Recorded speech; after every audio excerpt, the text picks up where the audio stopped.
Hi all.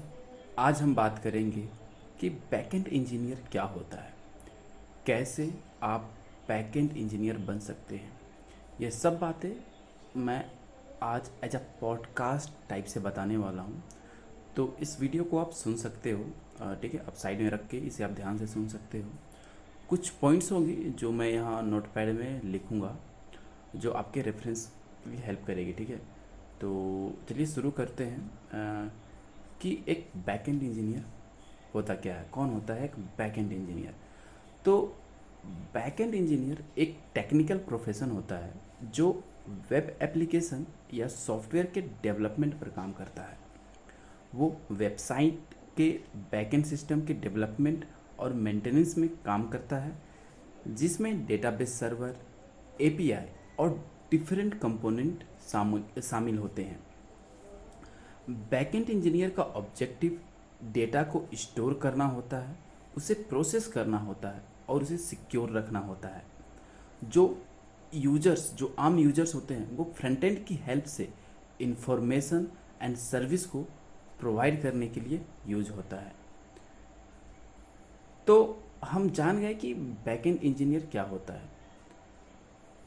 अब बात करेंगे कि कैसे हम आप एक बैकएंड इंजीनियर बन सकते हो, ठीक है। तो how to become a good backend engineer.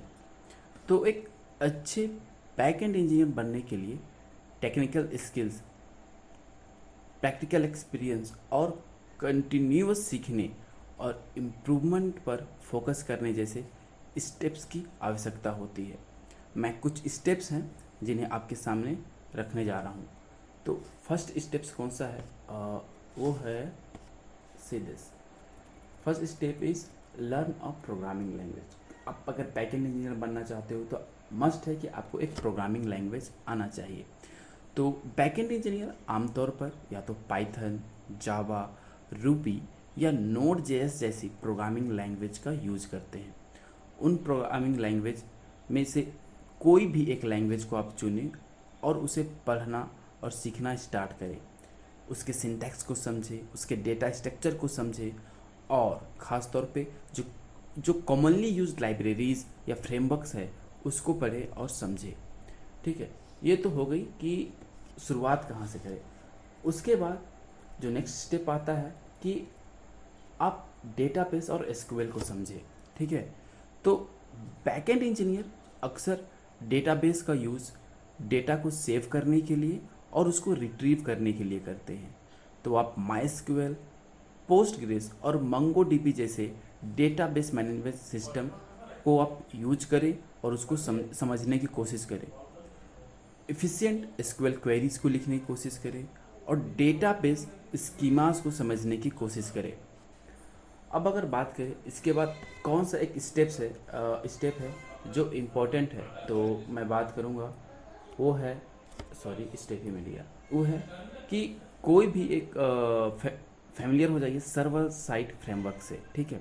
तो बैकएंड इंजीनियर रोबस्ट और स्केलेबल वेब एप्लीकेशन बनाने के लिए फ्रेमवर्क का यूज करते हैं। फेमस फ्रेमवर्क जैसे जैंगो, इस जावा में स्प्रिंग बोट, ठीक है, रूबी ऑन रेल्स और एक्सप्रेस जेएस जैसे आप इन फ्रेमवर्क को आप सीख सकते हो, ठीक है। HTTP रिक्वेस्ट को कैसे हैंडल करें, सेशन को कैसे मैनेज करें, इन सब को आप सीख सकते हैं, ठीक है। नेक्स्ट अगर बात करें जो नेक्स्ट पॉइंट है वो है क्या, कोई भी वेब प्रोटोकॉल और आर्किटेक्चर के बारे में आप जानें। तो gain knowledge of web protocols and architecture. तो HTTP, रेस्ट और सोप जैसे वेब प्रोटोकॉल की बेसिक को समझे। Client server architecture, API design और OAuth या JWT जैसे ऑथेंटिकेशन मैकेनिज्म को समझे, ठीक है। तो ये हो गई कि कोई भी आप एक वेब प्रोटोकॉल और आर्किटेक्चर के बारे में जान लें। उसके बाद आता है कि आप कैशिंग के बारे में जानें, ठीक है। लर्न अबाउट कैशिंग और उसके परफॉर्मेंस ऑप्टिमाइजेशन के बारे में जानें, ठीक है। तो बैकएंड इंजीनियर क्या करते हैं, अक्सर परफॉर्मेंस ऑप्टिमाइजेशन और कैशिंग स्ट्रेटजी का सामना करते हैं।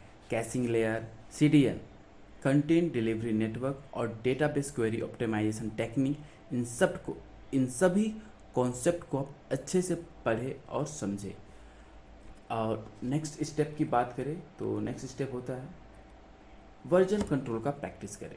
ठीक है, अब ये वर्जन कंट्रोल क्या होता है, तो कोड बेस को, जो भी आप कोड लिखते हो उसको इफेक्टिवली मैनेज करने के लिए गिट, ठीक है, गिटहब जैसे वर्जन कंट्रोल सिस्टम का यूज करना आप सीखें। समझे कैसे ब्रांचिंग होती है, मर्जिंग कैसे होती है, कॉन्फ्लिक्ट रिजॉल्व कैसे किया जाता है, तो इन सब को आप सीख सकते हो। ठीक है, नेक्स्ट अगर बात करें पॉइंट नंबर 7 की, तो आप प्रोजेक्ट्स बनाएं, ओपन सोर्स प्रोजेक्ट में कंट्रीब्यूट करें। ठीक है, ऐसा करने से आपकी क्या होती है, आपकी स्किल डेवलप होती है। ठीक है, और जब भी आप लाइक ओपन सोर्स प्रोजेक्ट पे वर्क करते हो तो उसको आप अपने रिज्यूम पे, और जो भी प्रोजेक्ट्स आप बिल्ड करोगे, बनाओगे, उसको आप अपने रिज्यूम पे ऐड करोगे। और जब आप इंटरव्यू देने जाओगे तो जब इंटरव्यूअर होगा, ठीक है, जब वो देखेगा कि आपके रिज्यूम में ये सारी चीज़ें हैं तो वो आपको हेल्प करेगी। ठीक है, वो आपका एक अच्छा इंप्रेशन बनाएगी। ठीक है, नेक्स्ट अगर बात करें हमेशा इंडस्ट्री के साथ अपडेट रहें। पॉइंट नंबर 8 इज़ दैट, हाँ, हमेशा इंडस्ट्री के साथ अपडेट रहे। लाइक अभी आप पॉइंट नंबर 9 दिख गया।